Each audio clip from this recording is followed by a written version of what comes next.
every species in the galaxy had a rule about humans. Not a law, not a treaty, not something voted on in the High Council chambers with proper procedure and recorded minutes and the formal weight of interspecies agreement behind it. Just a rule. The kind of rule that existed in the practical layer of galactic life, passed between captains at refueling stations, written in the margins of navigation briefings, mentioned in the same careful tone that experienced people used when they wanted the inexperienced ones to actually listen. The Vorrkai rule was, never enter a human vessel without invitation, regardless of what customs your species considers standard. They found out why the hard way, 11 years after first contact, when a Vorrkai customs inspector boarded a docked freighter on station authority, and the freighter's crew explained the concept of personal space in terms the inspector remembered for the rest of his career. The Kethali rule was, do not reference human historical casualties in diplomatic settings. The Kethali had done this once, in a council session, citing human conflict statistics to make a point about military temperament. The human delegate had not raised her voice. She had not moved from her seat. She had simply looked at the Kethali representative with an expression that caused him to finish his sentence, sit down, and file for a reassignment to a different posting the following week. The Sulvar rule was, if a human says they are fine, ask again. They had learned this after a trade mission in which 3 human crew members completed a 12-hour emergency repair operation on a failing life support system, without mentioning to anyone that 2 of them had broken bones they had set themselves during the first hour. The Sulvar medical officer who discovered this afterward had a word for the behavior in her own language, but it did not translate well. The closest approximation was something like quietly terrifying. Every species had their rule. Every species, without exception, had looked at humanity across the years of contact and interaction and commerce and conflict, and had identified the specific thing about humans that you needed to account for if you were going to be in the same galaxy with them, and not eventually deeply regret something. These rules were not written down in any official Concord document. They did not appear in the standard diplomatic briefing packages. No one had compiled them into a formal guide, because doing so would have required admitting, in official language, that there was something about humans that every species was privately managing, and nobody wanted to be the first to name out loud. What everyone knew, and what everyone understood without saying, was this: the rules were not restrictions on what humans would do. They were reminders of what you would experience if you forgot what humans were. On the 3rd day of the 11th month of the Concord calendar year 2851, a junior diplomatic attaché from the Pelari conclave arrived at his new posting at Meridian Station and was handed his briefing package for the assignment. The briefing package covered 63 pages of protocols, procedures, cultural notes, and operational guidance for working in a multi-species diplomatic environment. There was one line about humans. It was on page 47, in the subsection labeled General Considerations, between a note about Sulvar dietary restrictions and a paragraph about Kethali light sensitivity. The line read, when interacting with Terran Concord representatives, exercise standard diplomatic courtesy and refer to attached cultural overview for specific guidance. The attached cultural overview had not been included in the package. His name was Saranvel. He was 26 years old, 3 months into his first posting, and he had just been given the most consequential piece of missing information in his career without knowing that was what it was. This is the story of what happened when he forgot to read the rule. And what the rule actually was. Meridian Station had been operational for 31 years and had, in that time, developed the particular character of a place that had been designed for one purpose and had quietly become something else entirely. It had been built as a neutral diplomatic way station, a point of exchange between the inner and outer sectors, a place where representatives of various conquered species could meet without the political weight of meeting on anyone's home territory. The original architects had envisioned a clean, functional, professionally administered space. They had gotten that, more or less, in the first few years. What they had not anticipated was that a place where 47 species were in constant proximity would, over time, develop a culture of its own, a particular meridian way of doing things that existed in the overlap between all those other ways of doing things, and was not quite any of them. T.A. Food courts in the residential section served dishes from 30 different culinary traditions, sometimes on the same plate. The market near the docking hub sold goods from 12 systems that had no formal trade agreement with each other, but had worked out an informal arrangement, because the vendors on Meridian had decided formal agreements were slower than just doing business. The administrative staff, after 3 decades of managing interactions between species whose protocols ranged from extremely formal to entirely improvisational, had developed a collective diplomatic immunity to almost everything. Almost. The Terran conquered section of Meridian Station occupied the central hub of Ring 3, a choice that had been made in the original assignment of spaces, because Ring 3 had the best structural integrity and the most direct access to the main docking corridors. At the time, it had been a practical decision. After 31 years, it had become something else. The Terran section was the first thing most arriving visitors passed, and the last thing they passed on departure, and both of those facts had shaped the texture of Meridian in ways that nobody had planned and everybody had eventually stopped trying to change. Sarenvel arrived at Meridian on a transport from the Pelari home system, carrying a single case of personal items and his 63-page briefing package, which he had read 3 times on the journey and felt reasonably prepared for. He was met at the docking hub by his section supervisor, an older Pelari diplomat named Ren Sol, who had been on Meridian for 9 years, and had the particular quality of someone who had stopped being surprised by things without stopping finding them interesting. Ren Sol gave him the standard orientation, his quarters, his access codes, his schedule for the first week, the names of the colleagues he would be working most closely with. He walked him through Ring 3's administrative center, pointed out the locations of the environmental controls that managed the atmospheric mix for the Pelari section, and explained the informal coffee agreement with the Kethali delegation 2 corridors down, which involved a specific rotation of who restocked supplies that had been negotiated over 3 years and should not be disturbed under any circumstances. Then they reached the end of Ring 3 and the boundary of the Terran section, and Ren Sol stopped walking. Sarenvel stopped beside him. The boundary between sections on Meridian was not marked by anything physical, no wall, no door, no formal delineation. Just a shift in the corridor's character. The environmental settings changed slightly, the lighting adjusted, and there was a different quality to the air that Sarenvel could not immediately identify. There were 3 humans visible in the corridor beyond. One was walking quickly with a tablet, reading something. One was leaning against the wall talking to a Sulvar colleague with the relaxed posture of a person who had nowhere to be in the next 20 minutes and was making good use of the time. One was standing very still at a junction, looking at a display with the focused expression of someone solving a problem. None of them were doing anything remarkable. Ren Sol looked at Sarenvel. "Your briefing package," Ren Sol said, "page 47. Sarenvel said he remembered it. Standard diplomatic courtesy, the cultural overview. Ren Sol said the cultural overview had not been in the package.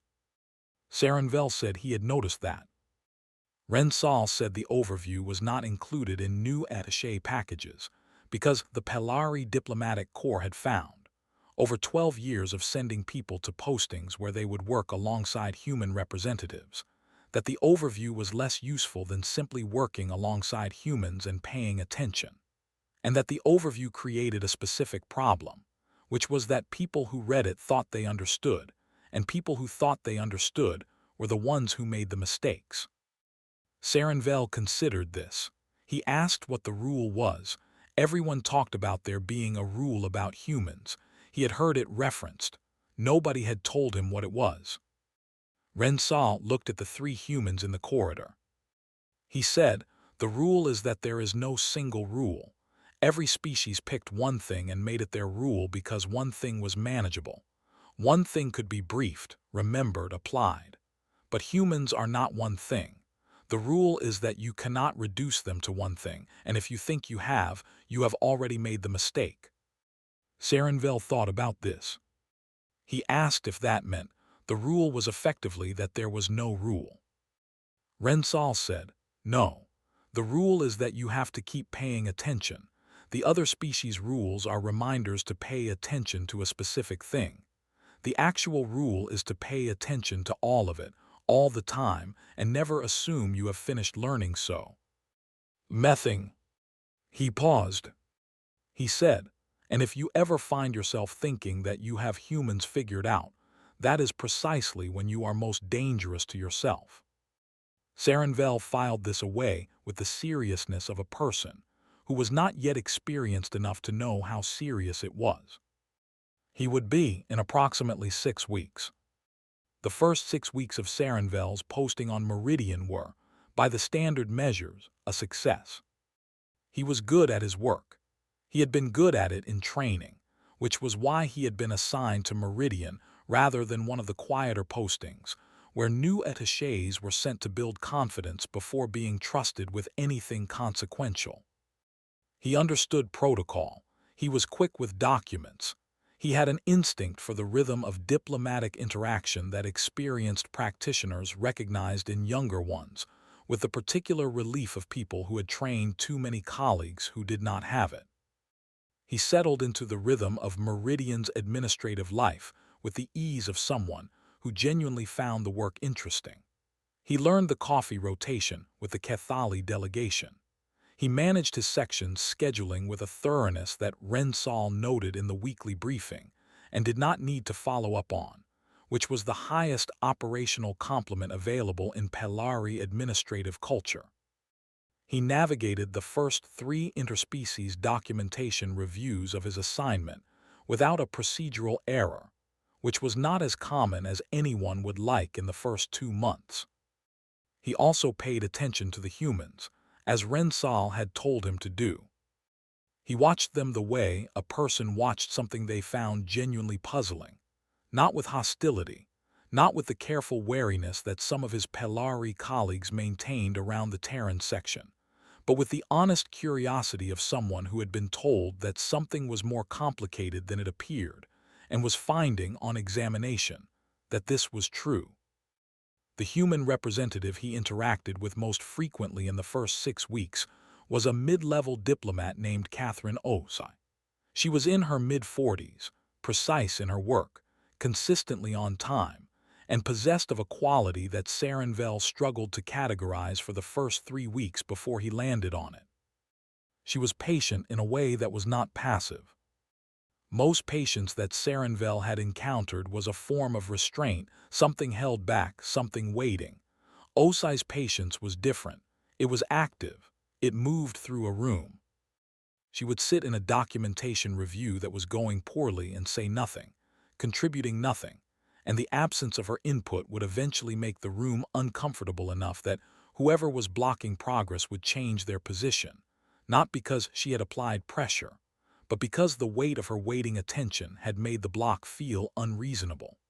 Sarenvel had watched this happen twice before he understood the mechanism. He was not sure the people on whom it had been applied ever understood it at all. He mentioned it to Rensal.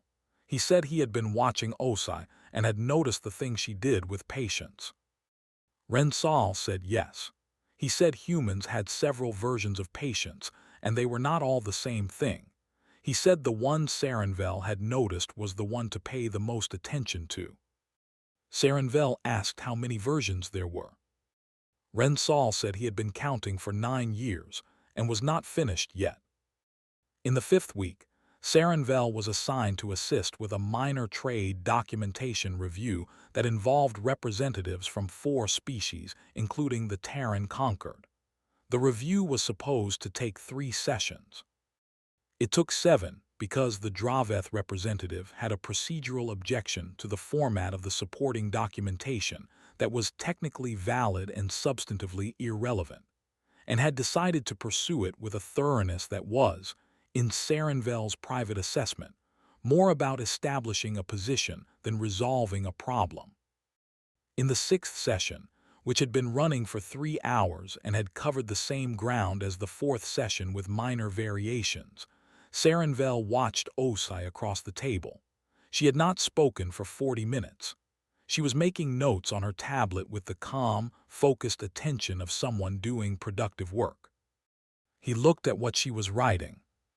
She was not taking notes on the session. She was drafting a proposal for the next quarter's documentation format revision that would, if adopted, make the Draveth procedural objection permanently moot without addressing it directly. She finished the draft, looked up, and caught him reading over her shoulder. She did not look embarrassed. She looked at him with the straightforward assessment of a person deciding how to categorize a new piece of information. She said, "Good catch." He said, "Is that the strategy? Make the objection irrelevant rather than refuting it." She said, "Refuting it takes 3 or sessions. This takes 1 revision cycle and the problem does not come back." He thought about that for the rest of the session and a significant portion of the evening afterward. He had been watching humans for 5 weeks and thought he was beginning to understand the shape of them. He had identified the patients, the specific quality of their decision-making, the way they moved through problems sideways when the direct route was inefficient. He thought he was getting it. He was not getting it. He was getting 1 layer of it, which felt like the whole thing because he had not yet seen the layers beneath. That was about to change. The situation that Sarenvel would spend the next several years referring to as the incident began on a routine Wednesday in the 6th week of his posting, in the administrative corridor outside the Joint Documentation Center on Ring 3. He was carrying a set of materials for the afternoon's review session when he turned a corner and walked into the middle of something. There were 4 people in the corridor. 3 of them were Terran, 2 junior staff members he recognized from the Terran section, and a third he did not know, older, carrying the bearing of someone more senior. The 4th was a Vethnar trade representative named Kasva, who had been on Meridian for 2 weeks and who Sarenvel had interacted with briefly during registration processing. Kasva was a large, broad-shouldered member of his species, with the particular physical confidence of someone who had spent his career moving through rooms where he was the most physically imposing presence, and had decided this was relevant information. He was standing in the middle of the corridor with the posture of someone who had placed himself there deliberately, and he was talking to the older Terran at a volume that was above conversation and below shouting, the specific register of someone who wanted to be heard, without being accountable for what that implied. Sarenvel caught the middle of it. Kasva was complaining about something involving his section's documentation review schedule, specifically, a rescheduling that had moved his session back by a day without what he considered adequate notice. He was framing this as a deliberate slight. He was using the language of official grievance over the content of an administrative inconvenience. And he was doing it in the middle of a public corridor, to a senior Terran representative, at a volume designed to constitute a performance as much as a complaint. The older Terran was named Director Haruto Mori. Sarenvel would learn this later. What he noticed at the time was that Mori was standing completely still, listening to Kasva with the full, undivided attention of someone who had decided to hear everything before responding to any of it. He was not showing impatience. He was not showing discomfort at the volume or the public setting. He was listening the way structures were built, with a foundation that did not move regardless of what was placed on top of it. Kasva finished his complaint. It had taken 4 minutes. He ended with a statement that the scheduling failure reflected a pattern of disrespect toward non-Terran representatives in the joint administrative process, and that he intended to file a formal report with the Concord Oversight Office. Director Mori said, "I understand. Give me 24 hours." That was it. That was the whole response. Kasva blinked. He had clearly prepared for more. He had the posture of someone who had loaded a significant amount of further material into the conversation and had not anticipated that the conversation would end before he could use it. He said, 24 hours for what? Maury said, to look at the schedule, understand what happened, and come back to you with a full explanation and a resolution. 24 hours. Kasva said this was not sufficient. He said the matter was serious and required immediate.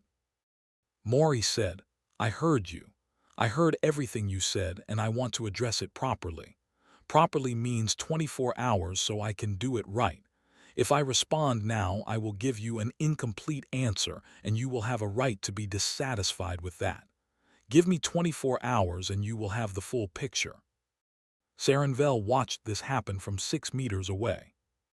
He watched Kasva, who was still holding the performance posture, the volume, the physical presence, the forward lean that was not quite confrontational but was adjacent to it, run into the wall of Maury's absolute calm attention and have nowhere to put the momentum he had built. The 24 hours was not a concession. It was not capitulation. It was, Saranvel understood in real time, a redirection. Maury had taken the energy of the complaint and rooted it into a process that he controlled the terms of, and had done it so smoothly that Kasva was nodding before he had fully processed the fact that the terms had been set without his input. Kasva said, 24 hours. Maury said, I'll come to you directly. Kasva left. The 2 junior Terran staff members looked at each other with the brief, coded communication of people who had watched something from close range and were processing it. Then they looked at Maury. Maury said, to no one in particular, that someone needed to pull the scheduling records for the past 6 weeks and find out if the pattern Kasva was describing was real. If it was real, they needed to fix it. If it was not real, they needed to be able to show that specifically and completely. One of the junior staff said, what if it is real? Maury said, then we fix it and we say we fixed it and we explain how so it does not happen again. Then Kasva gets to decide whether his complaint was about the scheduling or about something else. Either way, we will have done our part. He noticed Saranvel in the corridor. He said, sorry, were you waiting? Saranvel said he was not waiting. He had arrived in the middle. He had not meant to observe. Maury said, no, that was fine. He said it was better when things like that were observed. He said institutions had a tendency to manage disagreements quietly, and that tendency was usually less healthy than the disagreement itself. He said it without performance, without philosophy, the way a person stated something they had found to be consistently true and had stopped needing to argue for. Then he said good afternoon and walked toward the administrative section. Saranvel stood in the corridor for another 30 seconds. He had been watching humans for 6 weeks. He thought he had been understanding what he was watching. He was beginning to suspect the thing he had been watching was only what was visible, and that there was something beneath it he had not yet reached. He went to Osai. It was not a scheduled meeting. He found her in the documentation center an hour after the corridor incident, still working, and he knocked on the open door and said he had a question that was not about work and she could tell him if it was inappropriate to ask. She looked up from her tablet. She said, go ahead. He told her what he had seen. The complaint, the volume, the performance of it. Maury's response, the complete stillness, the 24 hours, the way the energy of the confrontation had been redirected without being refused. He said, what was he doing? I could see the shape of what he was doing, but I do not understand the principle under it. Osai set down her tablet. She said, what did it look like to you? He said it looked like patience, but that was the word he had been using for too many things he observed in humans, and he was starting to think it was not a precise enough word. She nodded. She said he was right.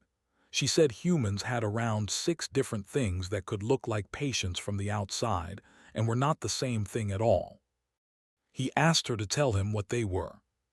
She thought about this for a moment, then she said she would try.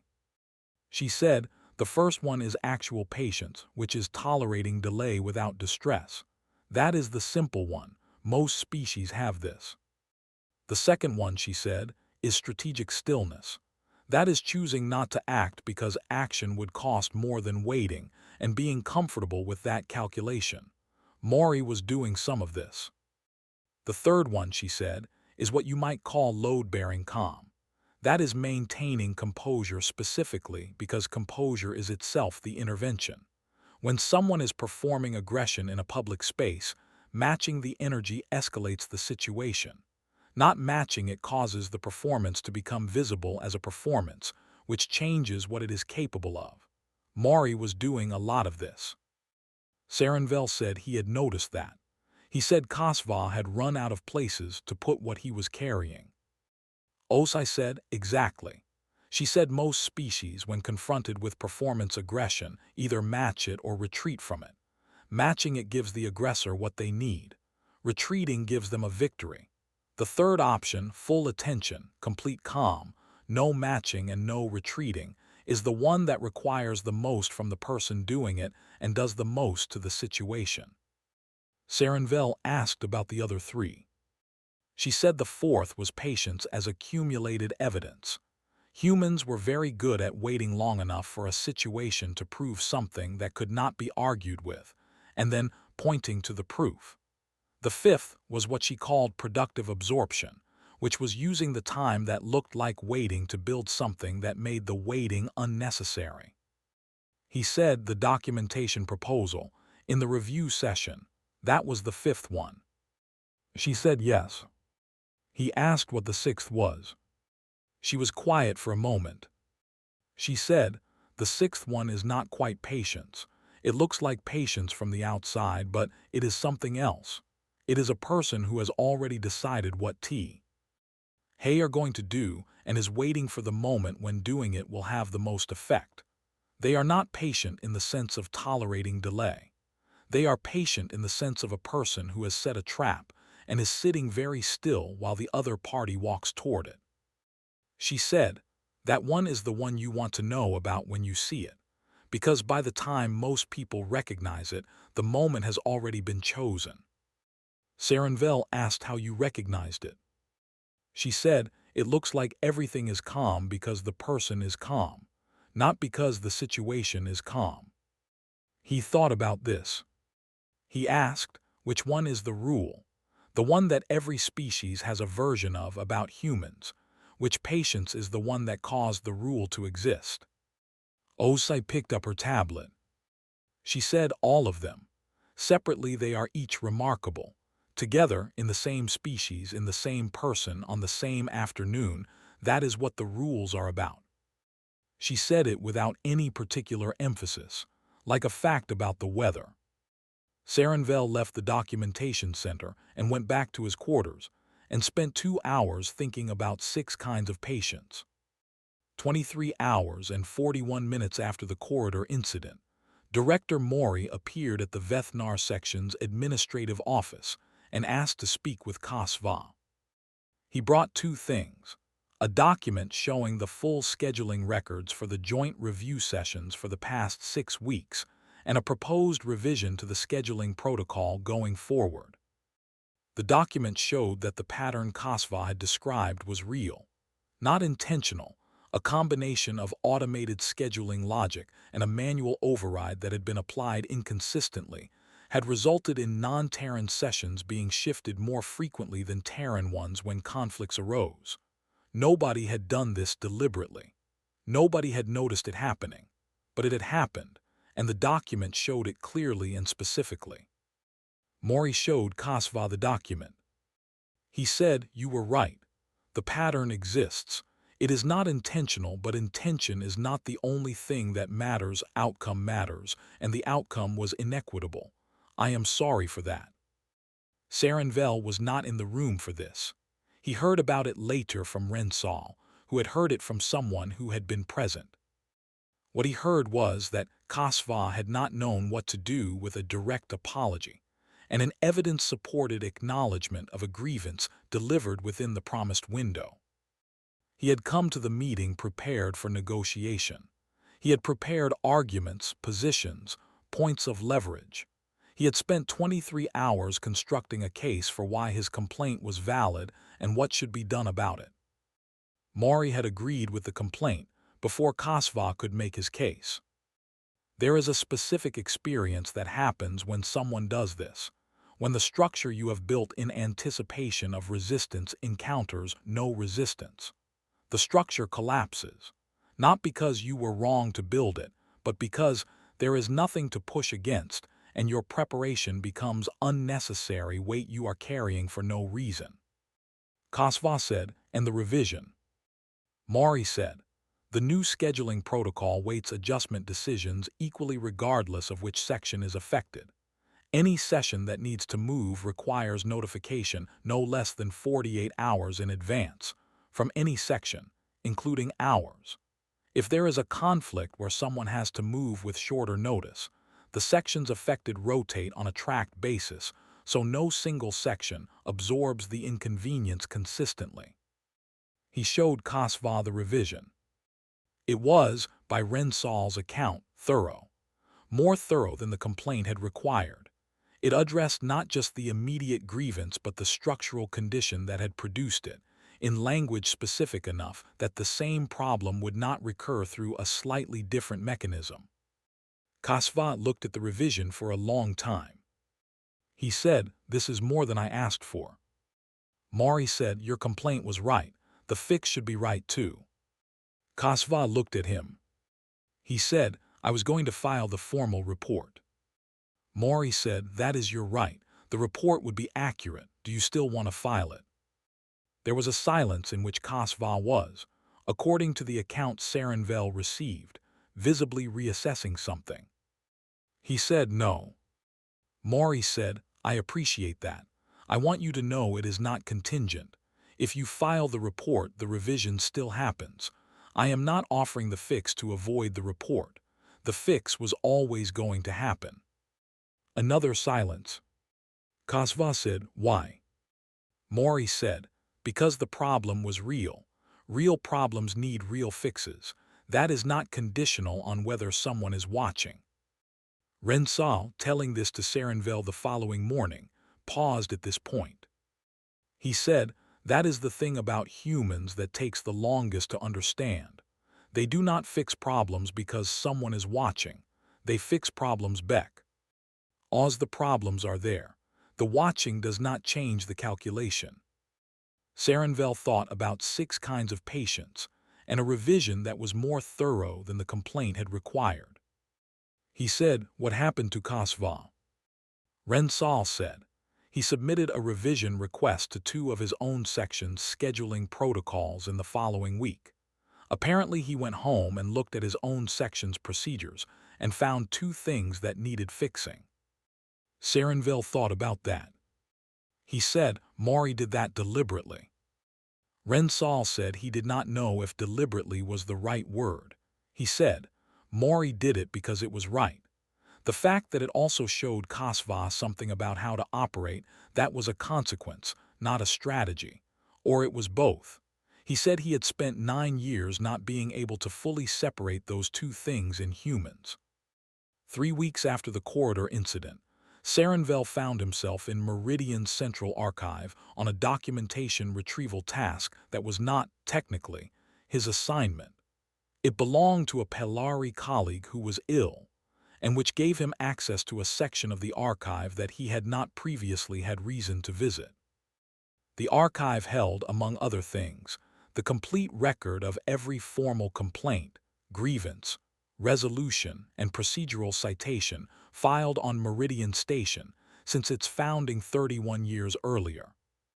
He found this fact interesting in the way that he was finding many things interesting lately, which was with the specific attention of someone who was building a model of something, and finding new pieces that fit in places he had not expected.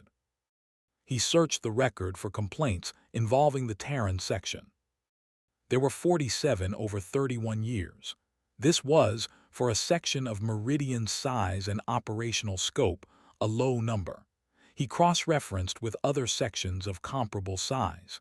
The average was 83. He read through the 47. What struck him was not the number. It was the pattern. In 31 years of the 47 complaints filed against the Terran section, 43 had been formally resolved with a documented outcome. Not settled, resolved. There was a difference in the filing system. Settled meant the parties had reached an agreement. Resolved meant the underlying problem had been identified, addressed, and the address documented for future reference. 43 out of 47. He looked at the 4 that were unresolved. 3 were recent, within the last 18 months, still in process. 1 was 11 years old, a procedural dispute about documentation format that had been appealed and counter-appealed through 3 levels of the Concord's administrative structure, and was, per the record, still technically open because neither party had formally withdrawn their position, and the administrative structure had not formally closed it. He read the 11-year-old case. The Terran section's position had not changed in 11 years. Every filing, every response, every administrative communication. The same position, stated each time with the same clarity, the same specific references, the same documentation. The other party had modified their position 4 times over 11 years, each time in a direction that moved them incrementally toward the Terran section's original filing. The case was not resolved, but reading it, Sarenvel had a very clear sense of how it was going to end. He sat in the archive for a while, longer than the task required. He was thinking about the 6 patients. The one that looked like everything was calm because the person was calm, not because the situation was calm. He was thinking about a section of 47 complaints in 31 years, 43 of them resolved, one of them 11 years in progress with an outcome that was already visible if you read the trajectory. He was thinking about a species that had been described to him in a 63-page briefing package, in one line on page 47, between a note about dietary restrictions and a paragraph about light sensitivity. He went back to his desk and wrote a letter to the diplomatic training office in the Pelari home system. The letter was 4 pages. It was the most carefully considered document he had produced in his professional career to that point. It recommended that the cultural overview on human diplomatic behavior be reinstated in new attaché briefing packages, and it recommended further that the overview be rewritten from the ground up, because the existing overview, which he had finally obtained and read, was insufficient not because it was inaccurate, but because it described individual behaviors and missed the thing beneath the behaviors. He wrote, "The behaviors are observable. What generates them is not described anywhere in our current materials. We are teaching our people to recognize the leaves without teaching them that the leaves come from a tree." The training office wrote back 6 weeks later and asked him to develop a supplementary module for the briefing package. He spent 4 months on it, working in the evenings after his regular assignment, with Rensal's occasional input and Osai's occasional patient correction, when he described something he thought he had understood and had not quite. The module was adopted into the Pelari diplomatic training program the following year. It was, to his knowledge, the first training document produced by any conquered species that attempted to describe not what humans did but why, and to distinguish between the 6 kinds of patients, and to explain why the rule, whatever a given species had decided their rule was both necessary and insufficient. He titled it, "What You Are Looking At When You Think You Are Looking at Patients." He kept it to 40 pages. He had wanted to write more. In his 8th month on Meridian, Sarenvel had a conversation with Director Maury that he had not planned and that he thought about for the rest of his career. It happened in the way that conversations happened on Meridian, in transit, between locations, the particular intimacy of two people walking the same direction for 5 minutes. Maury was heading to a council liaison meeting. Sarenvel was returning from the archive. They fell into step in the same corridor, and the 5 minutes became 20 because they stopped at a viewport that looked out on the docking section, and neither of them moved away from it. They had had brief professional interactions over the 8 months, the kind that accrued naturally in a shared administrative environment. This was different. This was Maury asking him, with the direct simplicity of someone who did not require social lubrication, how his posting was going. Sarenvel said honestly, it was going in ways he had not expected. Maury asked what he had expected. He said he had expected to spend 12 months learning administrative procedures and interspecies protocol. He said he had done that, but he said the thing he had learned most was not in any briefing package. Maury looked at him with the straightforward attention that Sarenvel had been watching for 8 months and was finally learning to read properly. Sarenvel said, I have been trying to understand the rule, not the specific rules that different species have about humans. Those are easy to list. The actual rule, the thing underneath. Maury was quiet for a moment. He said, what have you found? Sarenvel said, I think the rule, the actual one, is that humans do not separate the personal from the professional in the way that most species consider normal. When a human does something at work, they are doing it as a person, not as a representative of a function. Maury had not just resolved a scheduling complaint. He had treated it as a real problem that mattered to a real person and had fixed it because that was the correct response to those two facts, not because it served a position. Not because it would look well in a report, because it was right.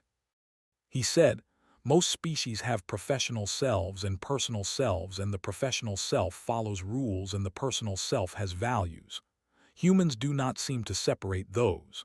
Their professional behavior is their values. When they are calm in a confrontation, it is not a strategy, it is who they are. When they fix something more thoroughly than required, it is not calculation, it is their standard. He paused. He said, and that is why the rules that other species have are both accurate and insufficient. They are accurate about the behavior. They miss the reason. And the reason is what makes the behavior unpredictable, because you cannot anticipate it by modeling strategy. You can only anticipate it by understanding the person. Maury was quiet for a while. He said, that is a good read. Sarenvel said, is it right? Maury said, close enough to be useful. He said, there is one more thing, though. He said it was the thing that most outside observers missed, even the ones who got everything else right. Sarenvel waited. Maury said, humans know they are doing this. We are not unaware of how we operate. We are not acting from instinct or from programming we cannot see. We choose it. Every time. Every single one of those 6 types of patients is a choice made by a person who could have chosen differently and decided not to. He paused. He said, the rule, whatever your species' version is usually framed as something humans do. The thing that gets missed is that it is something humans decide. And that distinction matters because it means we will keep doing it specifically when it is hard, not despite the difficulty, including the difficulty. Sarenvel looked out the viewport at the docking section. Ships from 19 different species. The ordinary commerce of a galaxy getting on with its business in the particular way that the conquered had made possible. He said the Kosva situation, T.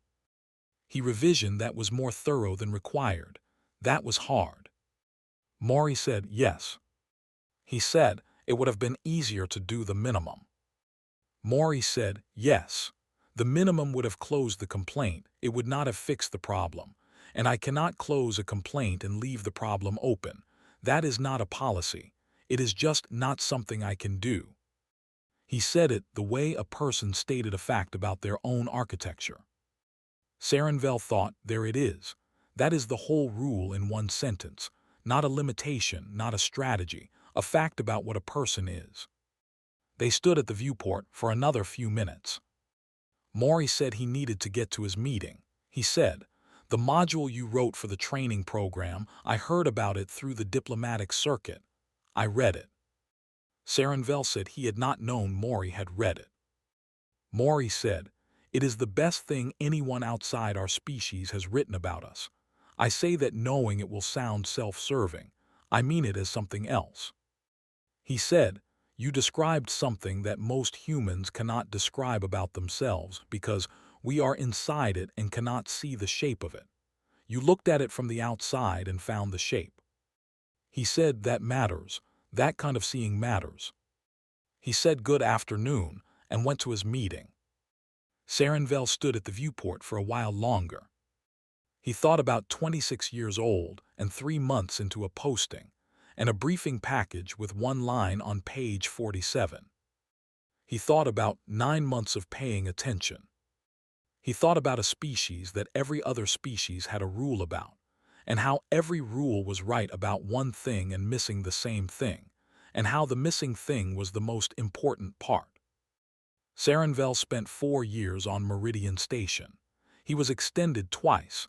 The standard posting was 12 months, and he could have gone home after the first year and no one would have questioned it. He stayed because the work was not finished, and because he had come to understand that the work of learning something this specific did not have a natural end point. It had only the point where you stopped. He filed 37 procedural documents during his 4 years. 35 of them were adopted in some form. He noted this later in a personal record he kept. He did not include it in any professional documentation because it seemed like precisely the kind of thing that should not be in professional documentation. He developed a working relationship with OSI that was, by the end of the 4 years, the kind of professional relationship that people meant when they said they had learned more from a colleague than from any formal training. She corrected him less as time went on, not because he had stopped learning, but because the corrections became smaller, refinements rather than redirections. On his last day at Meridian, he stopped at the viewport in the Ring 3 corridor, the one where he and Maury had stood 8 months into his posting, and looked at the docking section for a while. Rensal found him there. Rensal had been on Meridian for 13 years by then, and was clearly planning to stay until Meridian made him leave, which at the current rate would not be for some time. Rensal said, "You figured it out." Sarenvel said, "I think so. I think I figured out enough to know what I have not figured out yet, which is probably the more useful thing." Rensal said, "What is the rule, not your species version, the actual one?"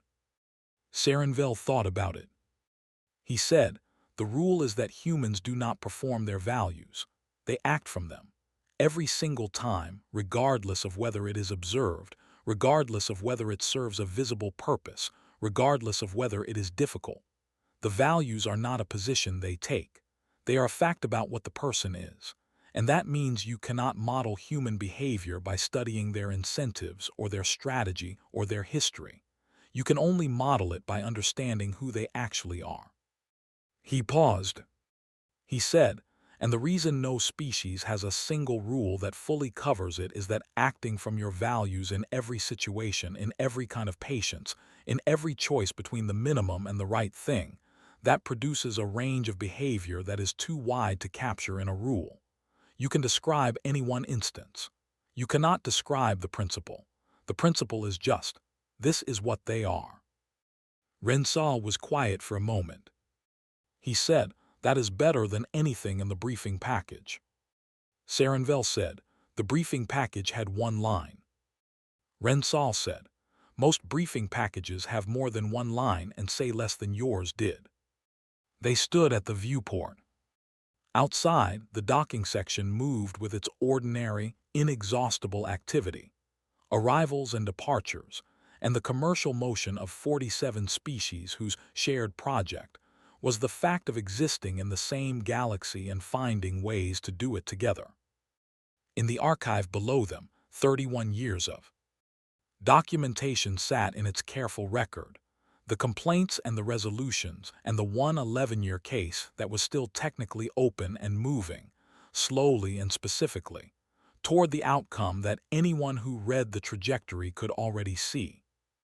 In the Pelari diplomatic training program, a 40-page module with a very long title was in its second year of use, and the feedback from new attachés who had read it before their postings was, consistently, that it had told them something true, and that the something true had turned out to be even more true in practice than it had been on the page. Every species in the galaxy had a rule about humans.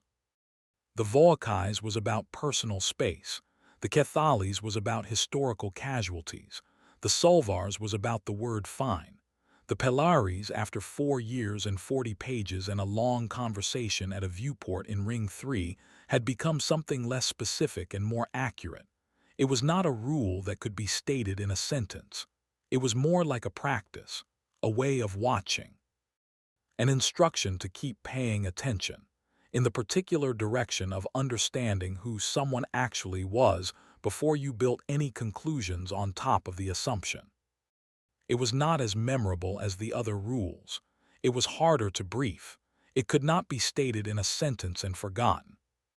That was, as far as Sarenville was concerned, exactly right. The rules that could be stated in a sentence were the ones that someone had forgotten. And forgetting was always where the trouble started. If you made it to the end of this one, thank you, genuinely. This episode was something different from the first one. No warships, no fleets, no countdown timers, just 2 species paying attention to each other on a station where 47 others were trying to do the same thing, and 1 person trying to understand something that turned out to be bigger than a briefing package could hold. That is the thing about humanity that this channel is here to explore. Sometimes it is the fleet arriving in 52 minutes. Sometimes it is the revision that was more thorough than the complaint required. Both of those are the same species, acting from the same place. If this story found you at the right time, if it said something true, share it with someone. Word of mouth is what keeps channels like this one alive. If you want to be here for what comes next, subscribe. New episodes are coming. I will see you in the next one. Stay human.